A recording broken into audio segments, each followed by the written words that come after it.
नमस्कार। आज की इस वीडियो में हम बात करेंगे केंद्रीय विद्यालय संगठन केवीएस के बारे में सारी की सारी जो डिटेल है। और जैसे कि आप सभी को पता है कि भी इंटरव्यू के अंदर आप लोगों से केवीएस से रिलेटेड क्वेश्चन पूछे जा सकते हैं, तो आज की वीडियो आप लोगों के लिए बहुत ही हेल्पफुल रहने वाली है। इस वीडियो में मैंने आपके मोस्टली सभी क्वेश्चन को इंक्लूड किया है जो भी आपके केवीएस से रिलेटेड क्वेश्चन है। तो अगर आपने ये वीडियो देख लिया तो डेफिनेटली आपके सारे क्वेश्चन के आंसर आपको इसी वीडियो में मिल जाएंगे और फिर आपको इधर उधर कोई भी वीडियो देखने की जरूरत नहीं पड़ेगी। ठीक है, यहाँ पे सीबीएसई आपका एनसीईआरटी तो सब हर एक पॉइंट्स को मैंने इंक्लूड किया है। एक ही वीडियो में कोशिश की है कि यहाँ से आपका एक क्वेश्चन देखिए। आपका जो वहाँ पे इंटरव्यू के अंदर सबसे पहले तो आपका इंट्रोडक्शन जैसे कि आप सभी को पता पूछा जाएगा। उसके बाद जैसे ही आपकी क्वेश्चनिंग स्टार्ट होगी पूरे चांसेज है 2-3 क्वेश्चन आपको केवी से रिलेटेड भी पूछ लिए जाए। तो अगर आपने ये वीडियो देखी तो यहीं से आपके क्वेश्चन तैयार हो जाएंगे। ठीक है, तो देखिए सबसे पहले हम बात करेंगे केवीएस। केवीएस की फुल फॉर्म हमारी क्या है? केंद्रीय विद्यालय संगठन। और केवीएस हमारा क्या है? एक ऑटोनोमस बॉडी है। ठीक है, आपसे पूछ सकते हैं केंद्रीय विद्यालय केवीएस है वो कैसी बॉडी है, तो ये आपका ऑटोनोमस है। और किसके अंदर ये आपका आएगा? जो आपका मिनिस्ट्री ऑफ एजुकेशन है गवर्नमेंट ऑफ इंडिया के अंदर। ठीक है, तो देखिए सबसे पहले हम बात करेंगे स्कूल टाइप की। तो इसके अंदर हमारे आएंगे पब्लिक और को एजुकेशनल। तो यहाँ पे आपको जो स्कूल देखने को मिलेंगे तो आपके को एजुकेशनल है, ऐसा नहीं है कि भी स्पेशल गर्ल्स है या फिर बॉयज है। और इसी तरह से सेंट्रल स्कूल भी इनको बोलते हैं। और मैं यहाँ पे आपको बता दूं, जब आपका केंद्रीय विद्यालय की जो इस्टेब्लिशमेंट की गई थी उस टाइम बेसिकली इन स्कूल्स को सेंट्रल स्कूल के नाम से ही जाना जाता था। बाद में केवीएस नाम इनका रखा गया।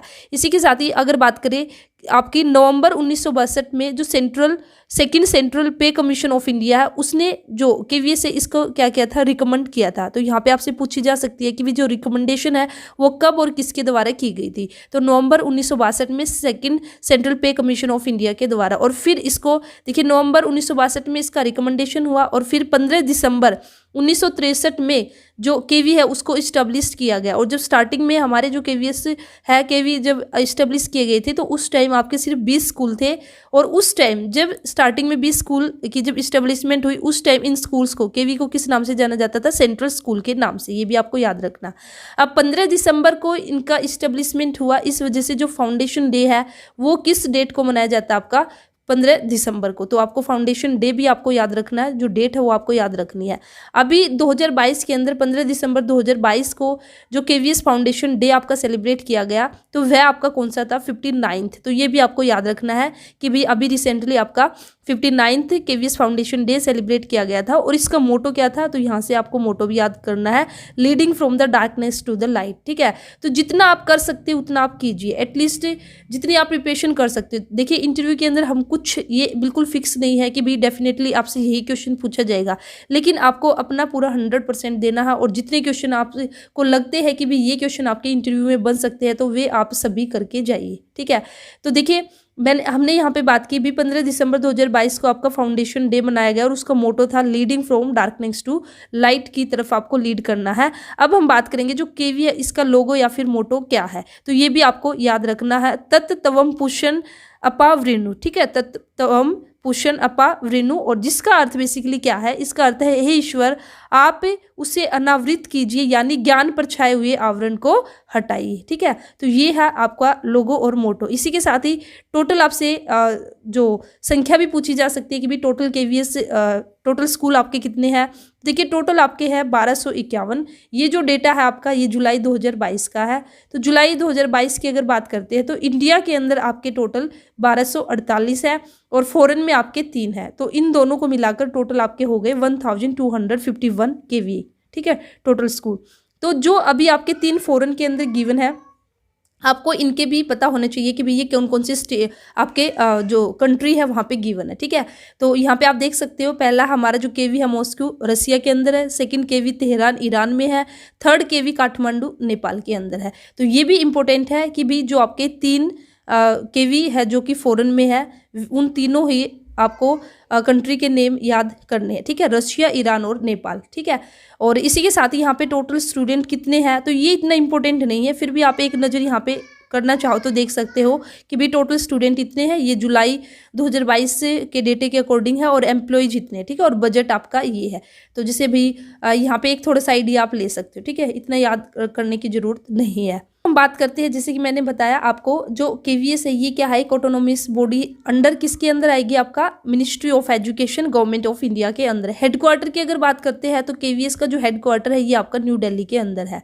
और इसी के साथ ही आपके 25 रीजनल ऑफिसेज है और 5 आपके जिट है। ये क्या है, देखिए there are 25 region in the KVS which are headed by the deputy commissioner. और जो आपके 25 रीजन्स है, ठीक है, तो जो 25 रीजन्स है उसको कौन हेडेड, किसके द्वारा हेड किए जाएंगे, डिप्टी कमिश्नर, डीसी हम इसको बोलते हैं।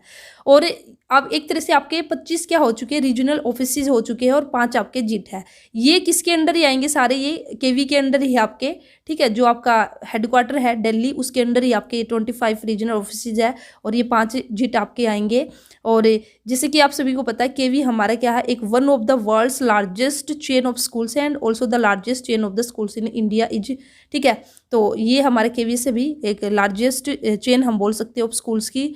और इसी के साथ ही ये जो केवी इसको कौन कंट्रोल करता है, टोटल अगर केवी स्कूल की हम बात करते हैं तो यहाँ पे 25 रीजन आपके डिवाइड किए गए और उन 25 रीजन्स के अंदर आपके डिफरेंट आपके क्या आ जाएंगे, स्कूल्स आ जाएंगे। जैसे फॉर एग्जांपल एक रीजन आपका जैसे चंडीगढ़ में है, ठीक है, तो चंडीगढ़ में फिर वहाँ पे जितने भी स्कूल है 40-50 स्कूल उसके अंदर आ जाएंगे, जो भी जैसा भी रहेगा। तो इस तरह से टोटल आपके 25 रीजन्स है इन केवीएस में। और इसी वजह से जो ये आपके 25 रीजन्स है केवीएस के अंदर, तो यहाँ पे फिर आपके ऑफिसेज बना रखे 25 रीजनल ऑफिसेज। और ये सभी जो आपके केवी है, ठीक है, इनको कंट्रोल कौन करता है, जो आपके 25 रीजनल ऑफिसेज है और ये जिट है। और ये बेसिकली मेन हेड आपका क्या रहेगा, जो आपका केवीएस है मेन हेड रहेगा, जो न्यू दिल्ली से आपका क्या होगा, कंट्रोल आपका किया जाएगा, ठीक है। अब हम बात करते हैं जिट्स की, तो ये क्या है, तो टोटल 5 जिट्स की हमने बात की, तो फुल फॉर्म इसकी क्या होगी, zonal institute of education and the training. तो आपको फुल फॉर्म भी याद रखनी आपसे पूछी जा सकती है। अब ये 5 स्टेट के अंदर बेसिकली है हमारे zonal institute of education and training. तो सबसे पहले हम बात करेंगे इनका क्या काम है, ठीक है। Zonal institute of education and training क्या करते हैं, ये हमारे completely dedicated to the training of the officer, teachers and the other staffs, ठीक है। तो जो भी ट्रेनिंग वगैरह देनी है, जो भी वर्कशॉप है, जो भी टीचिंग से रिलेटेड कुछ भी पॉलिसी वगैरह ये जो भी आया है, तो इन सब की जो ट्रेनिंग दी जाएगी तो यहीं पे आपकी दी जाती है zonal institute of education and training के अंदर। तो जैसे कि मैंने आप बात की थी, ये 5 जिट्स आपके 5 स्टेट के अंदर है, तो ये भी आपको याद रखना है। ग्वालियर के अंदर है, मुंबई के अंदर है आपका, चंडीगढ़ के अंदर है, मैसूर और भुवनेश्वर। तो कमेंट सेक्शन में मुझे पांचों ही जो यहाँ पे ये सिटी मैंने आपको बताई ये बताना कि कौन कौन से स्टेट के अंदर आएगी। मे भी आप लोगों से स्टेट भी पूछ सकते हैं, ठीक है। ग्वालियर कौन से स्टेट में, मुंबई कौन से में, चंडीगढ़, मैसूर, भुवनेश्वर, ठीक है। अब हम बात करते हैं कमिश्नर की, तो केवीएस के अंदर जो कमिश्नर है वो है निधि पांडे, ठीक है। और जो केवी है ये एफिलेटेड है कौन से बोर्ड से, देखिए जैसे डिफरेंट बोर्ड है, जैसे हरियाणा बोर्ड है, यूपी बोर्ड है, एमपी बोर्ड है, तो इसी तरह से एक सेंट्रल लेवल बोर्ड है, सीबीएसई बोर्ड है, central board of the school, central board of school education. तो केवी हमारा एफिलेटेड है किससे, सीबीएसई से। तो मे भी हो सकता है कि सीबीएसई से रिलेटेड भी हल्का फुल्का पूछ लिया जाए, तो पूछ सकते हैं कि भी जो सीबीएसई है इसकी स्टैब्लिशमेंट कब हुई थी। तो 2 जुलाई 1929 को सीबीएसई की स्टैब्लिशमेंट हुई थी under the ministry of education, ठीक है, कंट्रोल गवर्नमेंट ऑफ इंडिया। तो जो सीबीएसई है इसको कौन कंट्रोल करता है, भाई गवर्नमेंट ऑफ इंडिया इसको कंट्रोल करती है। इसी के साथ ही जो करंट चेयरपर्सन है सीबीएसई की वो है निधि छिब्बर, ठीक है। निधि छिब्बर आपका करंट पर्सन है, चेयरपर्सन है किसका, सीबीएसई का। और सीबीएसई का जो हेडक्वार्टर है वो कहाँ पे है, न्यू दिल्ली के अंदर। तो अब देखिए हम सभी को पता है कि भाई जो भी स्कूल से सीबीएसई से एफिलेटेड है, ठीक है, तो वहाँ पे जो एनसीईआरटी है वही फॉलो की जाती है। तो अभी हम थोड़ा सा डिटेल में देखते हैं कि भी एनसीईआरटी आपका क्या है। तो देखिए एनसीईआरटी से भी क्वेश्चन बन सकता है। तो सबसे पहला जो क्वेश्चन बनेगा आपका यही बनेगा फुल फॉर्म एनसीईआरटी की। तो एनसीईआरटी की फुल फॉर्म है national council of educational research and training. और फिर आपसे क्वेश्चन पूछ सकते हैं कि भी एनसीईआरटी की एस्टेब्लिशमेंट कब हुई थी, तो 1961 के अंदर। ये हमारी किस तरह की बॉडी है, ये भी हमारी ऑटोनोमियस बॉडी है। उसके बाद मोटो की अगर बात करते हैं तो एनसीईआरटी का मोटो आपका लाइफ इटर्नल थ्रू लर्निंग, ठीक है।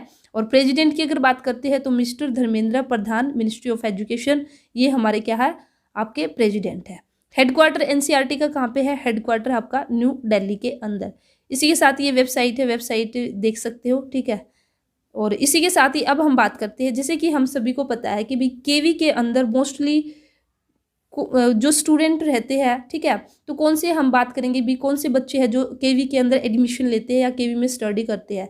तो जो हमारी इंडियन फोर्सेज है, तो मोस्टली जो हमारी डिफेंस पर्सोनेल है, ठीक है, तो उन्हीं के बच्चे जनरली हमारा केवी के अंदर देखने को मिलते हैं। क्यों? और इसकी वजह हम सभी को पता है कि भी जो केवीएस है उसकी इस्टेब्लिशमेंट बेसिकली इसीलिए की गई थी कि भी चाहे कोई आर्मी में है, एयरफोर्स में है, ठीक है, या फिर नेवी में है या पैरा मिलिट्री फोर्स में है, तो कोई भी यहाँ पे जो डिफेंस पर्सन रहेगा, अगर उसका बच्चा है, उसका चाइल्ड है, तो बेसिकली यहाँ पे पोस्टिंग जल्दी जल्दी आती है, ठीक है। 3 to 4 ईयर्स में यहाँ पे जो डिफेंस पर्सन है उनकी पोस्टिंग हो जाती है, और उस केस में बच्चों की जो स्टडी है वो सफ़र ना करे। इसी वजह से जो केवीएस है बेसिकली इस मोटो के साथ ही इसका जो स्टैब्लिशमेंट किया गया था।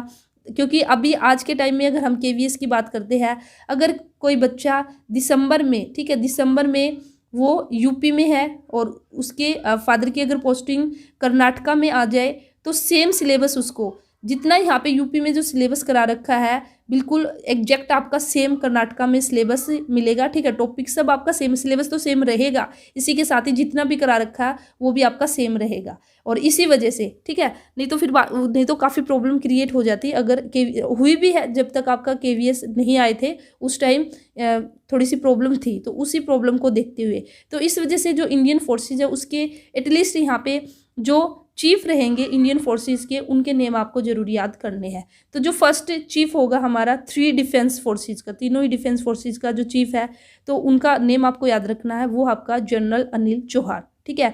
उसके बाद अगर हम बात करते हैं chief of the army staff, तो आर्मी स्टाफ के जो चीफ है वो आपके जनरल मनोज पांडे। उसके बाद सेकंड आपका chief of the naval staff, navy के जो स्टाफ है एडमिरल आपके राधा कृष्ण हरि कुमार, ठीक है, तो आर हरि कुमार भी हम बोल देते हैं, फुल फॉर्म हो जाएगा राधा कृष्णन। उसके बाद अगर बात करते हैं एयर स्टाफ की, एयरफोर्स की, तो एयरफोर्स के अंदर एयर स्टाफ का जो चीफ है वो आपका एयर चीफ मार्शल विवेक राम चौधरी। तो एटलीस्ट आप ये जो फोर्सेज है इनके जो चीफ है इनके नाम भी याद करके जाइए। और देखिए इस वीडियो में पूरी कोशिश की है मैंने, यहाँ पे देखिए सीबीएसई भी उठाया, एनसीईआरटी भी उठाया, केवी की तो हमने बात की है, इसी के साथ ही और भी जो जैसे इंडियन फोर्सेज इनके चीफ्स की भी बात की है। तो मे भी चांसेस है कि भाई आप लोगों को अगर यहाँ पे इंटरव्यू में क्वेश्चन पूछा जाए तो यहीं से क्वेश्चन देखने को मिल सकता है। तो इस वीडियो को बिल्कुल अच्छे से करके जाना, अच्छे से ध्यान से जो भी पॉइंट्स मैंने बताए हैं, तो आई थिंक ये इनफ रहेंगे आप लोगों के लिए। अगर आपको फिर भी और कुछ ज़्यादा डिटेल करनी है तो फिर आप वो भी कर सकते हो। तो बताना वीडियो कैसी लगी, वीडियो अच्छी लगी तो वीडियो को जरूर लाइक करना, और इसी के साथ ही इसको जितना हो सके उतना शेयर कीजिए ताकि सभी स्टूडेंट की हेल्प हो सके। और आपका कोई भी डाउट है तो आप कमेंट करके पूछ सकते हो, और चैनल को सब्सक्राइब नहीं किया तो चैनल को सब्सक्राइब कर लीजिए। All the best, thank you.